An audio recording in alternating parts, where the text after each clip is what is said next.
আসসালামু আলাইকুম প্রিয় দর্শক, স্বাগত জানাচ্ছি বিডি চ্যানেল 4 রাতের সংবাদে। পুরো সংবাদ জুড়ে আপনাদের সাথে আছি আমি মাহফুজা পলক। শুরুতেই জানিয়ে দিচ্ছি আলমগীর হোসেন সিটি সংবাদ শিরোনাম।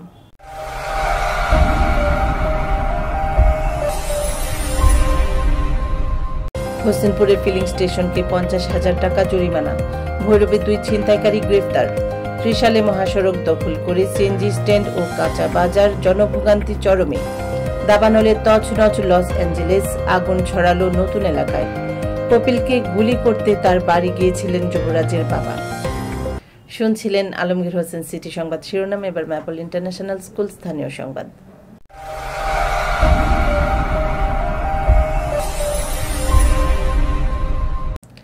হোসেনপুরে ফিলিং স্টেশনকে 50,000 টাকা জরিমানা। কিশোরগঞ্জের হোসেনপুরে একটি ফিলিং স্টেশনকে 50,000 টাকা জরিমানা করেছে ভ্রাম্যমাণ আদালত। আজ মাপে কম দেওয়ায় অভিযান চালিয়ে জরিমানা আরোপও আদায় করা হয়। ভ্রাম্যমাণ আদালত সূত্রে জানা গেছে, হোসেনপুর উপজেলার দাপুনিয়া এলাকায় মেসার্স ঈশা ফিলিং স্টেশনে অভিযান চালায় ভ্রাম্যমাণ আদালত। মাপে কম দেওয়ায় উপজেলা নির্বাহী কর্মকর্তা ও নির্বাহী ম্যাজিস্ট্রেট কাজী নাহিদ ইভা 50,000 টাকা জরিমানা ধার্য ও আদায় করেন। অভিযানে বিএসটিআই ও পুলিশ সদস্যরা সহযোগিতা করেন। হোসেনপুর উপজেলা নির্বাহী কর্মকর্তার কার্যালয়ের উপপ্রশাসনিক কর্মকর্তা স্বপন কুমার বর্মন বিষয়টি নিশ্চিত করেছেন। ভৈরবে 2 ছিনতাইকারী গ্রেফতার।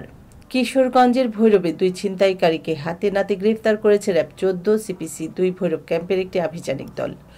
গতকাল রাত 11টার দিকে অভিযান চালায় র্যাব 14 ভৈরব ক্যাম্পের সদস্যরা। গ্রেফতার দুজন হলেন ভৈরব উপজেলার ভৈরবপুর উত্তরপাড়া এলাকার মাঝহারুল ইসলামের ছেলে মানিক রতন ও ভৈরবের কামালপুর এলাকার দুলাল মিয়ার ছেলে রাজীব মিয়া। র্যাবের মিডিয়া অফিসার অতিরিক্ত police super Jewel Chakma PPM সেবা জানান, গোপন সংবাদের ভিত্তিতে র্যাবের দলটি ভৈরবপুর উত্তরপাড়া এলাকায় অভিযান চালায়। ছিনতাই করার সময় র্যাব সদস্যরা তাদেরকে হাতে নাতে আটক করে। এ ব্যাপারে ভৈরব থানায় মামলা দিয়ে তাদেরকে পুলিশে সোপর্দ করা হয়।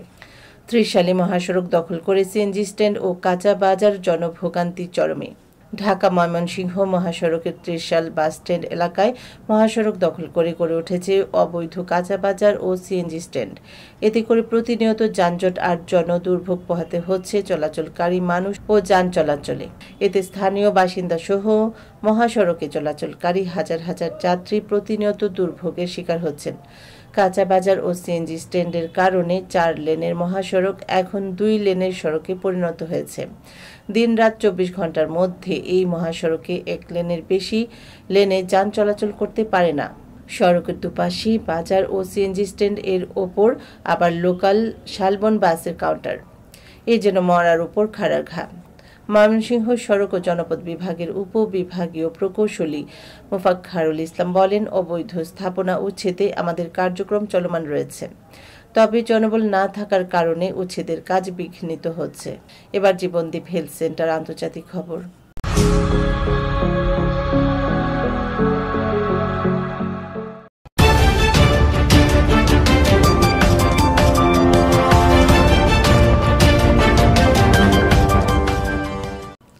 দাবানলে তছনছ লস অ্যাঞ্জেলেস, আগুন ছড়ালো নতুন এলাকায়। এখনও নিয়ন্ত্রণে আসেনি যুক্তরাষ্ট্রের লস অ্যাঞ্জেলেসের দাবানল। এর মধ্যেই ক্যালিফোর্নিয়ায় আরও একটি কাউন্টিতে দাবানল ছড়িয়ে পড়েছে। বাসিন্দাদের সরে যেতে নির্দেশ দিয়েছে স্থানীয় কর্তৃপক্ষ। অঙ্গরাজ্যটিতে বর্তমানে রয়েছে 124টি ছোট বড় দাবানল। খবর পাওয়া গেছে 25 জনের প্রাণহানির। ভয়াবহ দাবানলে পড়েছে যুক্তরাষ্ট্রের ক্যালিফোর্নিয়ার দক্ষিণাঞ্চলীয় আরও একটি কাউন্টি। স্থানীয় সময় গতকাল নতুন করে ভেঞ্চুরা কাউন্টিতে দাবানল ছড়িয়ে পড়ে। এরই মধ্যে পড়ে গেছে 5 একর ভূমি। আগুন নিয়ন্ত্রণে প্রাণপণ চেষ্টা চালিয়ে যাচ্ছেন দমকল কর্মীরা। এবার ঘরোয়া ডিজিটাল প্রিন্টার্স খেলার খবর।